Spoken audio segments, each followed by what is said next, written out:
Belagak tak sabar, mahasiswa kira masalah negara sesederhana bakul eceran. Ruhut semprot pengkritik Jokowi masuk neraka, dikutip dari berbagai sumber. Sebelum kita lanjut, jangan lupa subscribe dan nyalakan loncengnya agar Anda menjadi yang pertama mendapatkan informasi dari jurnal terupdate.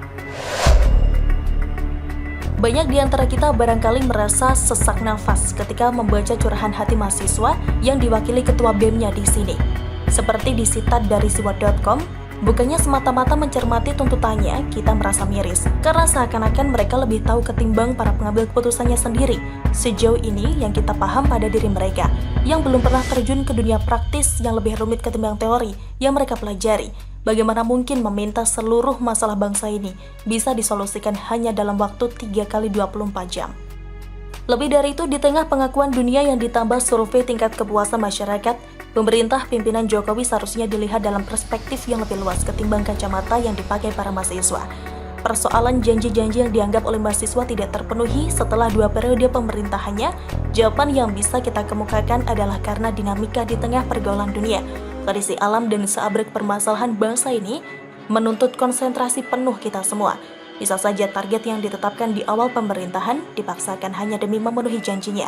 Namun pahami juga persoalan yang datang bertubi-tubi dan urgensinya lebih tinggi. Tidak boleh lepas dari perhatian. Adapun hal mendasar yang paling kita inginkan adalah keberpihakan pemerintah kepada kaum yang layak dibantu.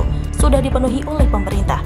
Kalau mahasiswa mampu melihat dengan hati yang bersih betapa berat tantangan yang dihadapi selama periode pemerintahan Jokowi. Namun jauh lebih dari itu, toh kita lihat upaya yang ekstra keras dari jajarannya telah disaksikan oleh jutaan pasang mata. Gelaran infrastruktur, penataan ekonomi yang semakin menunjukkan implementasi konstitusi dengan Pancasilanya itu jauh dari cukup untuk menilai pemerintah berjalan dengan baik. Apakah mahasiswa tidak melihat sebagian teman-teman mereka yang berangkat dari kalangan kurang mampu mendapat kesempatan yang sama untuk menuntut ilmu di perguruan tinggi sejak adanya program KIP dan KIP kuliah? Apakah keberadaan program itu telah dikecualikan dari tuntutan mereka? Belum lagi adik-adik mereka yang di sekolah dasar dan menengah menikmati biaya gratis untuk mengenyam pendidikan mereka. Jika ditambah tunjangan-tunjangan lain bagi kaum miskin, termasuk program prakerja serta subsidi yang jumlahnya sulit dihitung, adalah sahabat upaya yang harus kita nilai positif. Mari kita balik melihat ke setiap diri kita. Sebagaimana ungkapan yang dipopulerkan oleh mendiang John F. Kennedy, jangan tanyakan apa yang mampu berikan negara kepada kita. Sebaliknya, tanyakanlah apa yang bisa kita berikan kepada negara. Apakah mahasiswa telah mencerna ungkapan terkenal itu? Jangan-jangan hanya karena mereka telah mengecap pendidikan tinggi yang juga berasal dari biaya negara yang diwakili oleh pemerintah, lalu sebagai ungkapan terima kasihnya mereka membuat unjuk rasa yang tidak berdasar atau paling tidak menggunakan alasan yang sangat dangkal. Untuk memberikan masukan kepada pemerintah yang lebih elegan, rasanya kita punya saluran yang sederhana, melalui aspirasi parlemen yang minimal lebih didengar oleh pemerintah ketimbang berteriak di tengah jalan, yang notabene mengganggu ketertiban umum dan bukan justru menghadirkan inefisiensi, kemacetan, dan pemborosan nasional. Sebagaimana pernah terlontar dari salah satu pegiat media sosial, Presiden pernah mengungkapkan kegusarannya bahwa demo-demo yang tidak berguna itu memakan biaya yang tidak sedikit dari sisi pemerintah, khususnya jika dilihat dari sisi biaya pengamanan. Belum lagi jika terjadi kerusuhan atau mungkin rasa kesal dari para pengguna jalan umum. Apakah mahasiswa tidak berpikir bahwa masyarakat justru geram dengan euforia Anda semua yang belagak menjalankan amanat demokrasi? Adanya kelonggaran undang-undang yang menyebut unjuk rasa itu dijamin dari sisi hukum, janganlah dimanfaatkan dengan sekenanya. Kalian yang termasuk kalangan intelektual tidak perlu ikut-ikutan dengan para petualang yang mencari kekuasaan.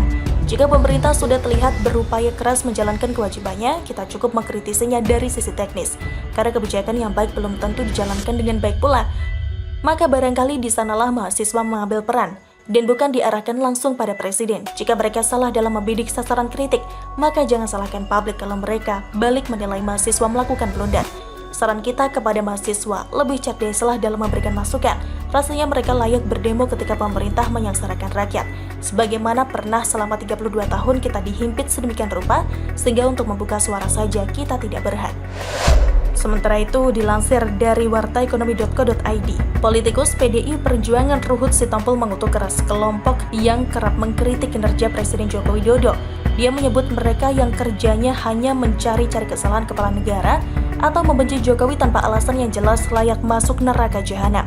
Hal itu disampaikan lewat akun Twitternya @ruhutsitompul. Dalam cuitan itu, Ruhut tampak kesal menghadapi orang-orang yang tidak suka Jokowi.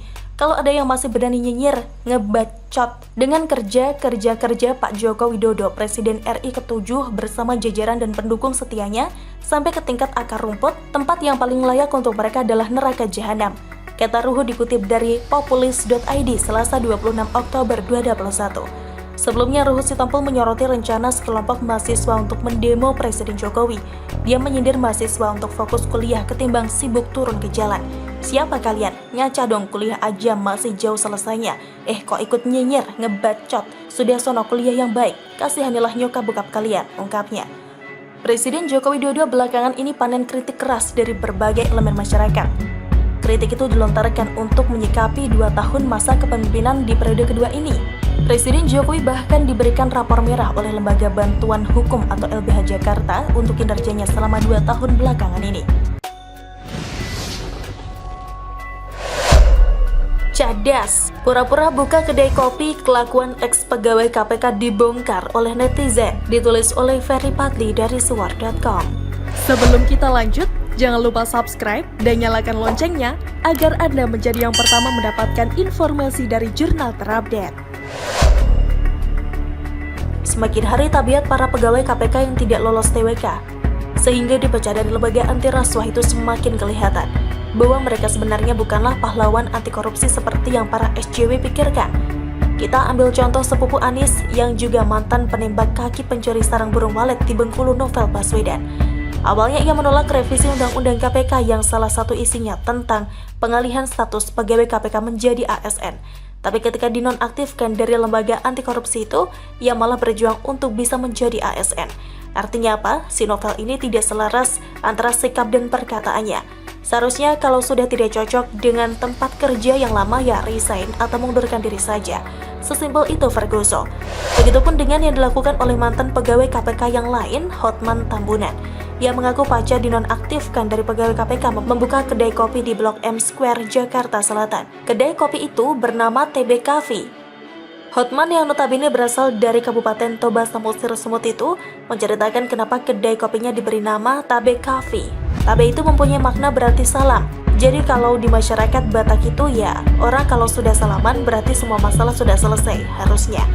Ujarnya seperti yang dilansir oleh tribunnews.com 13 Oktober. Adapun jenis kopi yang dia jual cukup bervariasi, mulai dari kopi Sidikalang, Gur-Gur hingga Lintong, yang semuanya khas Toba. Kita ada 3 jenis kopi ya, yang khusus berasal dari kampung Toba. Yang pertama adalah kopi Lintong, yang kedua adalah kopi Gur-Gur, dan ketiga adalah kopi Sidikalang. Lanjut Hotman dengan nada sangat meyakinkan. Tapi yang jadi pertanyaan di sini, apakah betul si Hotman ini buka kedai kopi pasca tidak lagi berkarir di KPK? Ternyata itu hanya rekayasa belaka. Hal ini terungkap dari cuitan seorang netizen bernama Andreas.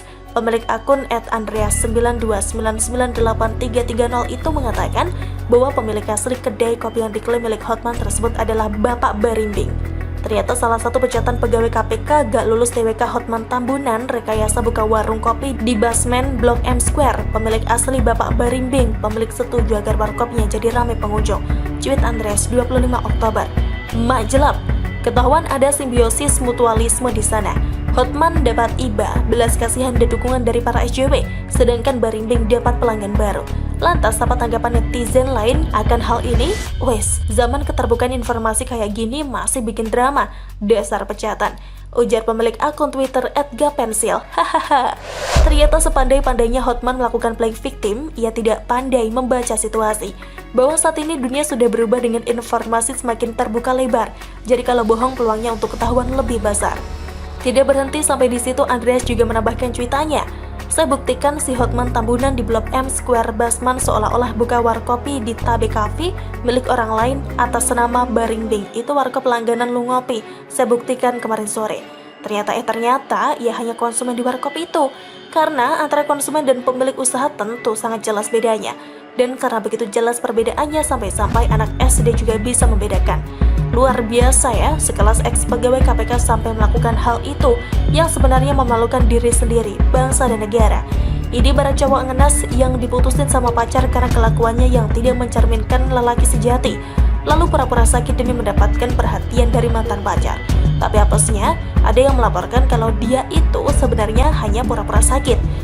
Itu baru satu loh kelakuan mantan pegawai KPK yang kelihatan banget hinanya, plus kelakuan Novel Baswedan. Yang lain mungkin sebentar lagi juga akan terbongkar. Sebelumnya si Hotman ini juga pernah menolak diklat bela negara.